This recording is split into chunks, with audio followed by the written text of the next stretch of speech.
Well, hey, welcome to our third Power Hour. So we're this is kind of something that's new to Sweps, but we're really looking to make this an ongoing thing. Really help everyone level up, really grow, and really get the most out of the program. Um, at the end of the day, uh, you guys succeed, we succeed, everyone makes lots of money and is super happy, and that's what it's all about. So to that end, um, I do have a little presentation today on marketing, because there's kind of some people get a little lost in the expectations of what they should get from their marketing and how marketing really will work and benefit them long term. So let me share my screen here. Yeah, it's okay.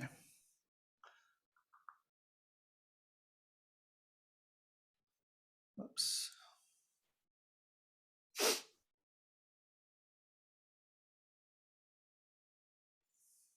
All right. Cool, guys. Can you see my screen okay? Yep. Awesome. Awesome. So what we're going to talk about a little bit is MQL versus SQL. And if you're not familiar with these terms, don't worry about it. Most people aren't. It stands for a marketing qualified lead versus a sales qualified lead. And this is really the key to being successful with online leads. A common thing that I see over and over again is, people complaining about their lead generation. And I think a lot of it comes down to having the wrong expectations or comparing it to the warm referrals and the things that they get organically in their business if they've built that up. And that's what we're looking to build up, but we're going to build it up through the marketing qualified leads, and they will eventually turn into a sales qualified lead or become the referrals and everything that we're all looking for. So what is a marketing qualified lead? Okay. A marketing qualified lead, our definition of that is someone who is in your target audience. It fits your ideal client profile. They're in the market, or they're going to be soon, and they're in the area that you are licensed. Okay. So it is a little bit more broad than what we'll see with the sales qualified lead. So a sales qualified lead is one that you're able to pre-qualify. They're credit worthy, they're income worthy, they have some urgency, they're ready to move. They're ready to get going on purchasing a house. And then they have the proper expectations of what that will look for. So there's a dramatic difference in the two, and where people end up going wrong is mixing up that the MQL and the SQL. Okay, so they have these expectations. They're doing it wrong. Okay, the expectation of someone expecting a marketing qualified lead to immediately be a sales qualified lead, their funnel looks something like this, right? There's online lead generation, which we're helping with.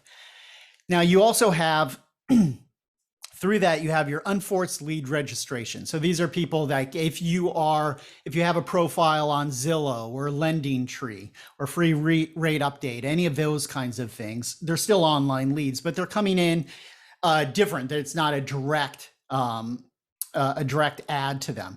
And then you have the online lead sourcing, which is all that, like the ads that we're running, Instagram ads, Facebook ads.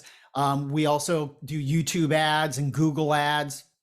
And then you also have your sphere of influence, your network. Okay. So these, people that are speaking highly of you, leaving reviews, that kind of thing.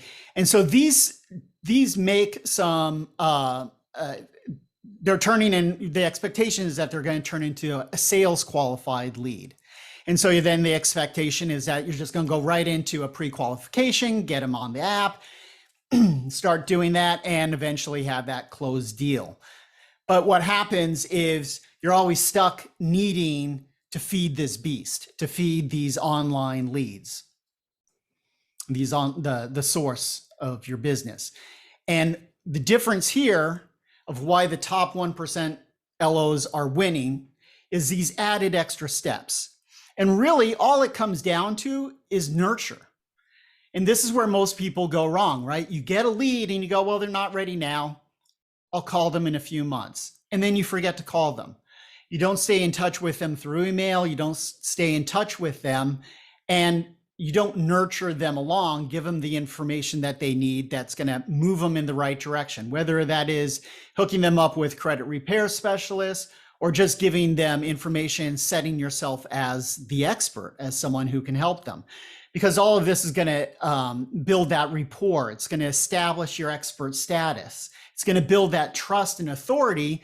And so they're going to be very comfortable referring you to other people. So you combine that then with another layer of the organic Facebook, which you should be doing to a degree, the organic Instagram, the other things, these things get layered on and it creates this compound effect, right? Everything is helping everything else so that by the time they get to the step of wanting to get pre-approved, like there's no question in their mind of who they're going to work with. There's no question in their mind what the expectations are, and they're ready to go. And then it's like, hey, they're either DQ'd and lost, or they just go right into being qualified. And if they're not ready or there's timing issues, they're just in this loop, right? But you're keeping them in this loop. And so part of the CRM and what we've invested a lot of time and energy in for you guys is to have this nurturing sequence always going, always keeping in touch with them, always positioning you as an expert and trying to bring them back and trying to bring them back. And maybe they'll share those emails, maybe they'll connect with you on Facebook and that kind of thing. So that compound effect is what is going to make the magic happen. And really the big difference, and this is what, why, hey, the longer you're in the business and the more you do this, it's like by default, it's the more successful you're going to be. Does that make sense? So it's, I know, a very short presentation. There isn't a lot to it, but it is just, it's one of those things that seems to get in the way for a lot of people. And it's a little bit of a bottleneck. That we're trying to just in all of these presentations, trying to kind of demystify what for us as marketers, we live and breathe and we get it. And sometimes we think, oh, everyone should just get this. And, the reality is not. We're just like I, have to learn your business, I am trying to help you guys learn what we're doing a little bit, right? And the value that you're getting from working with us. So with that said, I'd love if anyone has any questions on this, I'm happy to answer any questions. Other than that, I mean, we can also, move on. And I know Frank has some questions that have been posed to him and some talking points. Yeah, and does anyone have any questions on what I've talked about here? Not so far. Okay. Great. Not really a question, maybe just a comment. Yeah. The main challenge I'm having is just having to overcome the time commitment. Because I have my calendar filled up with follow-ups and I see some that I've had from 3 months ago in my calendar already, popping up, and I'm like, okay, let's set the time aside where I'm able to still work on loans that I have going on currently, but also being able to call all these, which are also building and building and building with time. So right. That's been one challenge that I've encountered, but I'll overcome it. John, do you use the ISA? I do not. I tried it out for a couple months, and I decided that I was gonna stick with just doing it myself, because I found, at least in Oklahoma where I'm at, people like having someone immediately on the phone that they can ask their questions to. Okay. Well, I started out, so I did it backwards to you. So I started out not using the ISA, and now I use the ISA. Mhm. And for that very reason is because I got backlogged, and I'm like, it becomes overwhelming once you start to see, stuff piling up. The Right. ISAs, they came in there and they cleaned it up, and they started getting people on the phone and transferring, hot leads to me. So I would recommend maybe giving it a shot one more time. I don't know what Matt will recommend for that, but I think from my experience and being in the same situation that you're in now, I think the ISA would be a good idea. Okay. Yes. So the ISA, we're looking at trying to revamp that a little bit internally. And so that's something that we're working on, and we can also look at revisiting for you, John. Okay. There's so on the automation side, there are things that we could do. Like if you wanted to get into call blocking or time blocking your calls, there's automations that I could set up that would do an automatic connect. So it would push the call out to them. And then if they pick up, it would push the call to you. And so you don't actually have to do those dials. But it again, then you're setting up automation. So that you can actually say like, okay, I'm going to dedicate every, Tuesday and Thursday from 11 until noon, and we can schedule the automation to only happen during those hours. So really you would just need to be available at that time, and the system would just dial through everyone that is at a certain point of going stale in your pipeline. So that would be one way. The other thing is, of course, that we do have the texts and emails that are going out. So, they are being kept in touch with in an automated way, but nothing replaces actually, the phone calls. Right. Yeah. On my end, it's mainly been not so much being able to dedicate time. It's just the dedicated time that I have. Let's say it's an hour. I'll find that's maybe two people that I get on the phone because I'm building rapport and I'm talking, I'm having conversations to really relate to them. Mm-hmm, And so it takes 30 minutes at a time for one call. And so, in that 1 hour, I've only called two people, and then I got to get back to my workload on loans currently in the pipeline. That's just me because I like to, kind of get to know them a lot and, do more than just asking the questions. Yeah, sure. And I bet Frank can be helpful with this too. I think there's a balancing act. I mean, I've done plenty of sales for swaps as well, and those intro calls, and I've had them go for 10 minutes. I've had them go for over an hour. And one of the things that I've learned is that there is a balance. You want to develop that rapport. You want to be able to have a nice, good, free-flowing conversation. At the same time, you do need to know when to kind of cut to the chase, not necessarily cut people off, but kind of stop them, interrupt them, do a pattern interrupt them, and be able to steer the conversation back to, the information that you need to determine whether it's good to continue the conversation or not, So I think, and if you can shave 5-10 minutes off of each conversation, you're fitting in one or two more conversations. Does that make sense? I would try to prioritize, like, once you start to get past your qualifying questions, or I don't know what your sequence is, but what I do is I ask a couple of questions first. What are you trying to accomplish?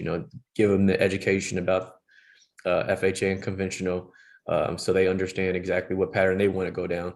But then, once you ask those qualifying questions, then maybe you can start prioritize which calls are more important. Because if it's someone that you're going to have to nurture for a month or so, then you may not give them 30 minutes of your time. You may only give them 7 to 10 minutes of your time. But if it's someone that's hot and ready to purchase now, then maybe you give them that entire 30 minutes or the entire hour, depending on what, how hot they are and what you get when you ask the qualifying questions. Okay. No, that's good. Yeah, because everybody, not unfortunately, is the way the world works. You know, some people get preferential treatment and some people don't. And just the way the world, you know. I know somebody that works here, so they talk to me for forever and they give me a better deal than the next guy walking in the door. But that's how, you know, you're gonna say, hey Tom, you know, when you're looking at Tom's profile, he wants a $2,000 or $3,000 house. So you're like 200, $300,000 house. So you're excited. You're like, yes, that's a good one.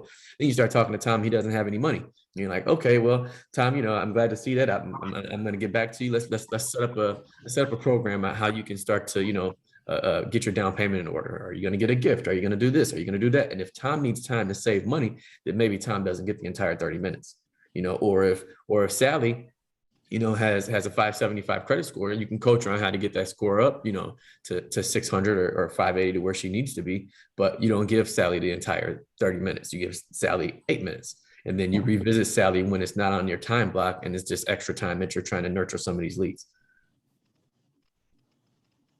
Do you have a loan officer assistant, or do you Me? do the bulk of your own stuff? I do everything myself. No, I was asking John. Oh, A loan officer assistant? No, I don't. Yeah, maybe you should get one. Because like me, I'm a junior loan officer at the moment. I've only been doing it for a year, but I came from real estate. But we have a loan officer assistant. And so basically my job is to get the applications in, talk to people and set up the file initially. And then they handle everything else. They get all the paperwork, they do all the follow-ups. And so I'm just cranking in the business and talking to people instead of having to do a lot of the back end stuff that is really time consuming. And I pay them, I think they get like $250 per file, or I can bonus them, you know, if they've done a really good job or how to do extra stuff, but it really frees up my time to sell, because that's my job, is to sell. Right. yeah, that's a good idea. Awesome. Great stuff. I have Hey, good and news. I see a few new people have popped on here. Want to welcome you guys to the call. Carl, Ken. I'm sorry, I want to mispronounce your name. Damon. Jamin? Okay. Well, I got Hey, good news guys. today, guys. I converted a Sweps loan today. I got a contract on one of my Sweps loans. Nice. Woo. Yeah. And another one in the Gotta book. celebrate the wins. That's right. Nice. There was Nice. only one question posed this week, and it was from Crystal. Hi, Crystal. Nice to meet you. Bye. She asked, what are best practices for getting people to commit to the program? My best practice is education and ask for the business. So I educate throughout the beginning of the phone call. And then once I alleviate or answered all of their questions, I pretty much say, hey, are you ready to go? And asking for, I've been in sales for a long time, and I've always recognized, and since the beginning of sales, I've recognized that asking for the business gets you one or two answers, yes or no. And if they give you a no, then you can say, why not? And then they're going to give you an objection, and then it's your job to overcome the objection. But if you're, I'm not saying you're scared, but if you're timid or scared and don't ask for the business, then you'll never get it, waiting for them to say, okay, I'm ready. So I always lead with, okay, so you ready to go? I can send you those emails and we can get started now, and wait for them to give me a no. And then, well, how come? What's the holdup? Don't you want to purchase a house? Aren't you excited from what you told me? You said you're ready to go. You know, so then I use their words against them. So that's how I've been successful, is education. So I educate them so they know, you know, what the process is. And then I just use their words against them to get them to say, yeah. Okay. Well, I haven't even went live yet, so I just don't even know what to expect yet. Yeah, you're gonna get a lot of people that call and aren't ready. And then, you know, that's what the program is good for, with the automation, and they're going to keep them in the loop, and they're going to keep sending out emails and text messages, so you don't, you know, necessarily waste your time or utilize your time better. But then when they do transfer you someone live, like the live transfers are amazing, because, you know, I can maybe not get one for 2 days, but then I get one, and I get two, and I get three back to back.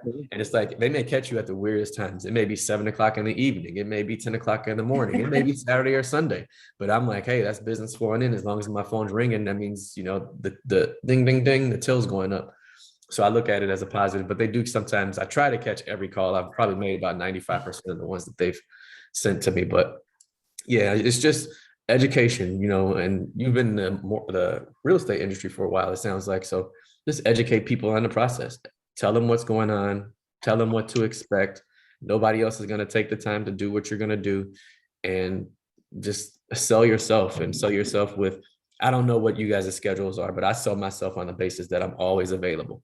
I just stole a customer from a client from someone, one of my realtor referrals yesterday, because for some reason, the mortgage guy that they're working with is taking a month, literally 3 to 4 weeks to get him a pre-approval. I'm like, hey, I can get you a pre-approval in like 2 hours. I'm like, give me the documents. I asked the right questions. He didn't have any money in the bank, but he had a 401k. And I feel like that was what the holdup was with the other lender, because the other lender, I don't think, thought he had any money or didn't ask. And so he's trying, like, I need you to have some money. I need you to have some money. So just ask the right questions is the most important thing. Even when you're having a bad day, don't skip steps.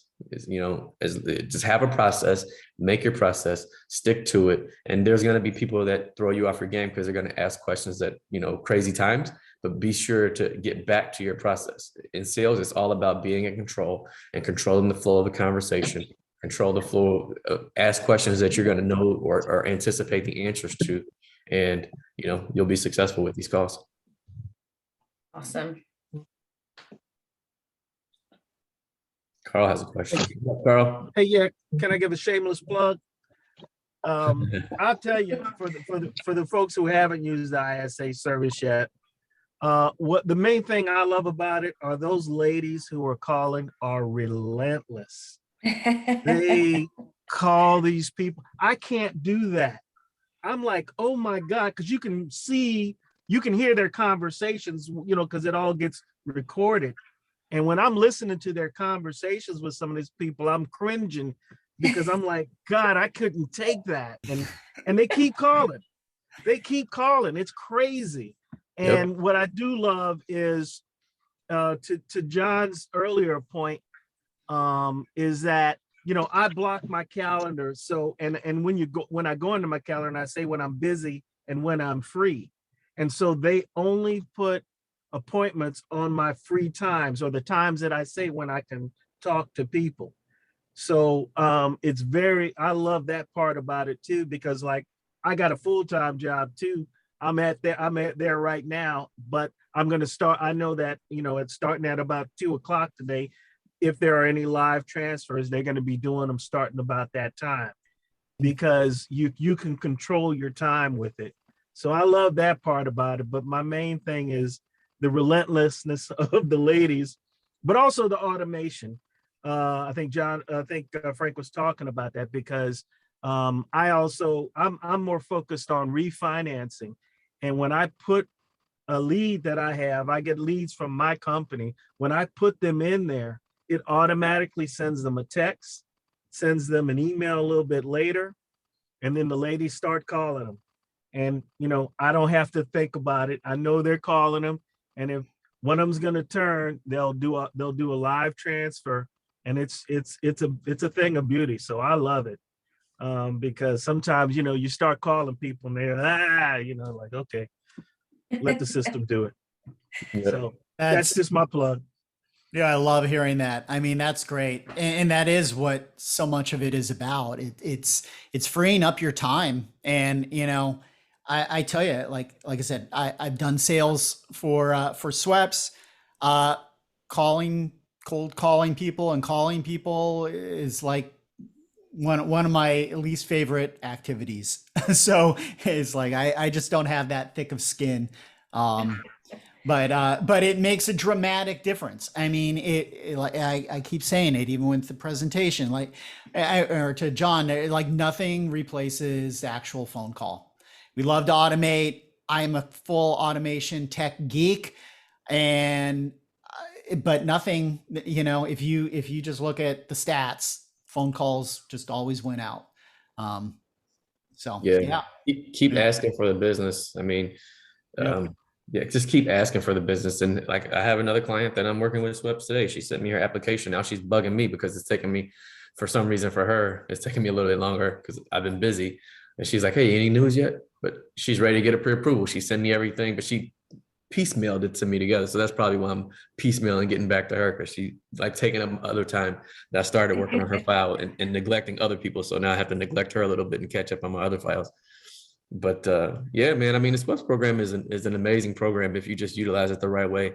Don't have expectations that are through the roof. You're not going to sell 20 deals a month off of it unless you're spending a ton of ad money. But I think we should be able to do 2 to 6 deals a month off sweps. And then you guys that have been here before, I'm big on, compounding it. I'm big on sending it to realtors and having those realtor referrals refer me business back. That is the greatest success, because I think I got into sweps like 4 months ago. So I've been in here since March. What are we still 7 months? So I was in the industry for 3 months, and before that I had done like 2 deals a month at the most. And now I probably close 5 or 6, and I don't need a lot because I do everything myself. So and the bips I get paid is pretty good. So I don't need a whole lot of loans to make a whole lot of money. So if I close between 5 and 10 deals, it'll be pretty much attributed to the compounding of building from sweps and passing those referrals along. And there's been a couple that have fallen through the pipeline, but my realtors just remember me sending them business. They don't remember, they remember that they didn't go all the way to the finish line, and they're not all automatically finished. They're put on the back burner. These people just wanted to take a break from shopping. So they're not deals. They're just deals that'll be future deals. But my realtors remember that I call them and say, hey, I have a deal for you. Nice. Yeah. Yep. Ooh, And the guys. leads that don't work, you can even sell them. There's people that are paying 25, 35 bucks a piece for repair programs. So. Oh, more in the realtor world, they get, so if I have a real estate license too that I don't use, but the way it works in the real estate world, as you know, Crystal, if I refer you a client, I expect 50% of your commission, or at least 25% at the very least. 50, that's a lot. Somebody in the real estate industry told me, they said, hey, if you're going to send somebody a pre-approved lead, you can ask for 50%. And I'm like, I'm not going to do that. But I don't ask for anything. I tell these guys, I'm like, hey, I technically could ask you for, a referral fee, but I don't want anything. The way I want to build this relationship is I want you to make all the money. I'm going to make the money on my end. And the way you pay me back is reciprocate and send me business. And I'll send you more business in the future. At the end of the day, guys, like it's just human psychology. There's a reason why Hare Krishnas at the airport would hand out a flower. Like, you give goodwill, and the human condition wants to give back. And that's just how it works. So it's like, you give time, you give information, you give your expertise. They're going to want to give back. The other thing is to ask for it, right? And it's like, this is sales. Like, Crystal, like you have to ask for a sale. If you get through the whole thing and you go, okay, and just right. Right? It's like everyone's kind of afraid to ask for that sale. Well, this is not necessarily asking for the sale. It's asking for the referral. It's saying like, hey, I know I wasn't able to, totally help you. I hope the information I gave you was really good and can help you in the future. By the way, do you know anyone else in the market right now that I could maybe help? You'd be stunned. It's like, it's a numbers game like anything else. And it's just reminding yourself to say that. It takes 5 seconds to tag it on after you've shown goodwill. And then we'll go, oh, maybe they do, maybe they don't. But like, that's how it all happens. That's what's going to really dramatically change everything, because you are going to be having so many more conversations. Your opportunity expands, and it's a ripple effect. Yeah, Crystal said something that was really important. She says her time is focused on getting new business. And so like, it's what you basically said is you're a salesman, because you're trying to acquire new business. That's what salespeople do. But in sales, it takes a lot of thick skin. And to get to that point, you have to get past a lot of no's. And I welcome the no's. I welcome the objections. I welcome the I'm not ready now. I welcome the I don't have the funds now. I welcome my credit score isn't good. I welcome all of that, because if I can get to the objection, I can overcome the objection. And if I can overcome the objection, I can earn your business. But if I can't even get to the objection and I just let you off the phone or whatever, however we're communicating, if I let you off, then I can never overcome the objection, and you're going to just stay dormant the way you are. If you give me an objection, we can make a plan on how to get to the finish line. But if I don't get to the objection, we can never make that plan. Yep. 100%. Something I've done, and it may just depend on, what you have available with your lenders that you work with. But they may submit an application after I talk to them on the phone, and they may let's say you pull it and, it's in the mid 500s, let's just say on credit scores. I try to put together, 1 to 3 options. One of them being, hey, they might be that 1 in 20 where they have money aside and they can put a 10% down payment for, the 550 credit score on FHA.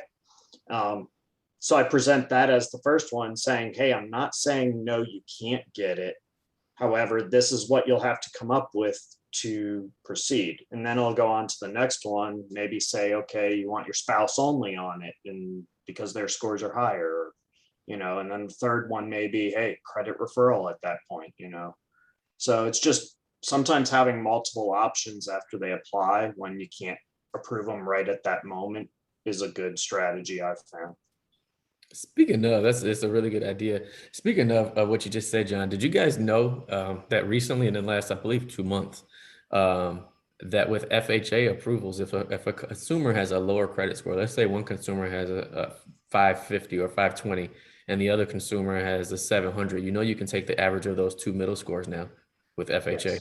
I don't know if it's a fairly new thing, and I'm just making sure that everybody knows. Yeah, I haven't put it into practice yet, but Me either. But I think it's pretty cool that they came out with it. You don't necessarily have to drop one person off anymore. right. Your company have a rescore model too? Because like for us, we can look at the credit report and say they have a collection that's just tanking their score. Maybe it's like a couple $100 or something. We can have them pay it off, request a letter of deletion, submit it for a rescore, and boom, we're ready to go at the Yep. higher score. And it Yes. takes maybe a few days. Yep. I mean, that's kind of the first route I always go with the lower credit scores. Yep. Absolutely. And then don't forget, you can always take those lower. If it doesn't work, your absolute worst case scenario is relationship building with your credit repair experts. You say, hey, well, I got a person that can help you. They'll help you fix your credit, and then they'll come right back to you when they're finished and maybe send you some extra business because you're sending them business. So it becomes another referral option for your clients that you just can't get done. It doesn't mean, we get frustrated when we're like, shit, this person sucked. And that's how we talk about them, this is the industry that we're in. So it's no secret to all of us. Yeah. But when we build that, when we send them to somebody else that makes money from it, that they're happy. Consumer's happy because now their credit is better. And so now the consumer's going to send you somebody, the credit repair expert's going to send you somebody. My goal is to just have this huge pot of referral sources. My accountant, my realtors, my credit repair experts, anybody that I know that could potentially talk to a lot of people.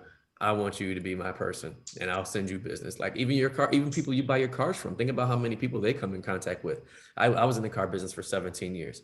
So, get relationships with those guys, because what they do, they come and they see people that want to buy homes and cars. And the person says, well, I want to buy a house. And so the car guy is like, well, you can buy it. No big deal. You can buy the car now. But they're going to know because they don't care. We didn't care. Hey, if it stops you from buying your house, I don't care. I just want you to buy this car right now. But get relationships with as many people that you can think of that talk to a lot of people, because people that talk to a lot of people, they're going to hear somebody that says, I want to buy a house, or I know somebody that wants to buy a house. And if they keep you top of mind, they'll refer you. And it's all about just building this humongous pot of referral sources so you can get to the number that's going to make you a lot of money. My number is 10. If I get 10 loans a month, I make a ton of money. Yeah. Yeah, I mean, it's, you guys are in an amazing business and there's so much potential in there, but it's not a get rich quick scheme, It's like we always go for the home run, but sometimes you're hitting singles and, and sometimes you strike out. So but you got to be in it for the long term. And you're going to be successful. Yep. Something I'll say I'm excited for is all these referrals to credit repair coming back around on the back end. Right? I Yeah. have a lot that are pending.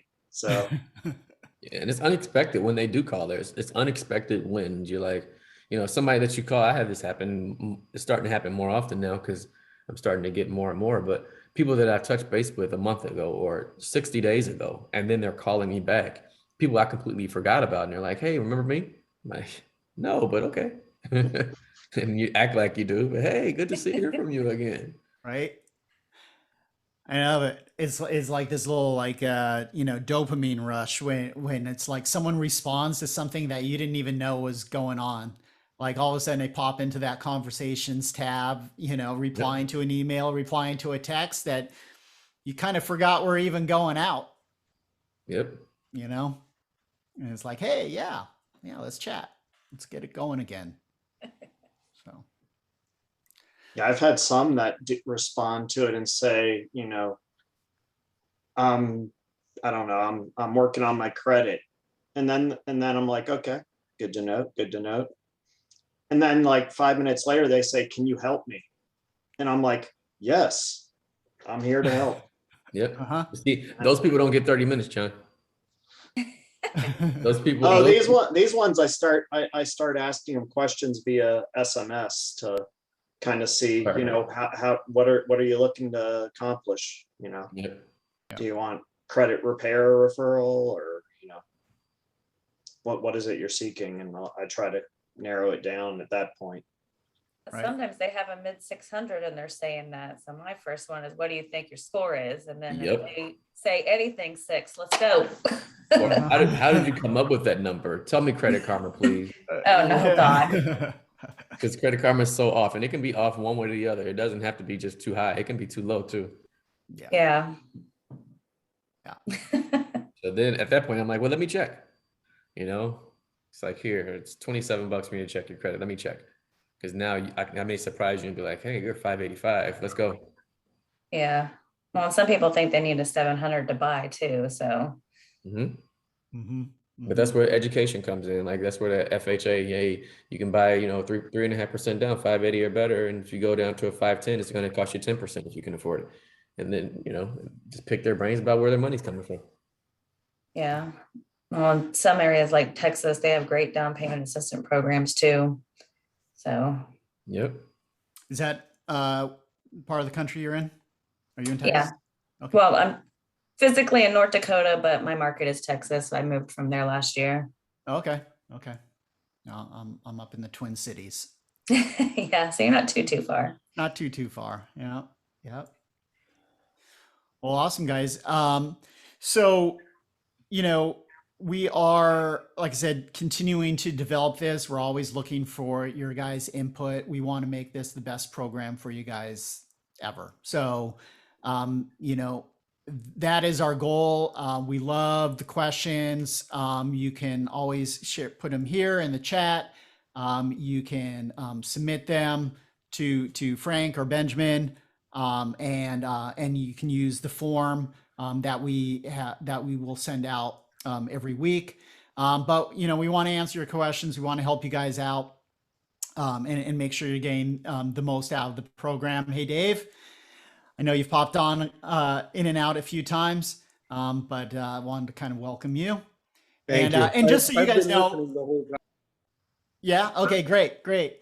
Yeah, and just so you guys know, like if you were late coming in, my name's Matt Silver. I am one of the partners of SWEPS. My role is the technical side of things. So I'm that geek, that wizard behind the scenes, pulling strings, messing things up, and then fixing them.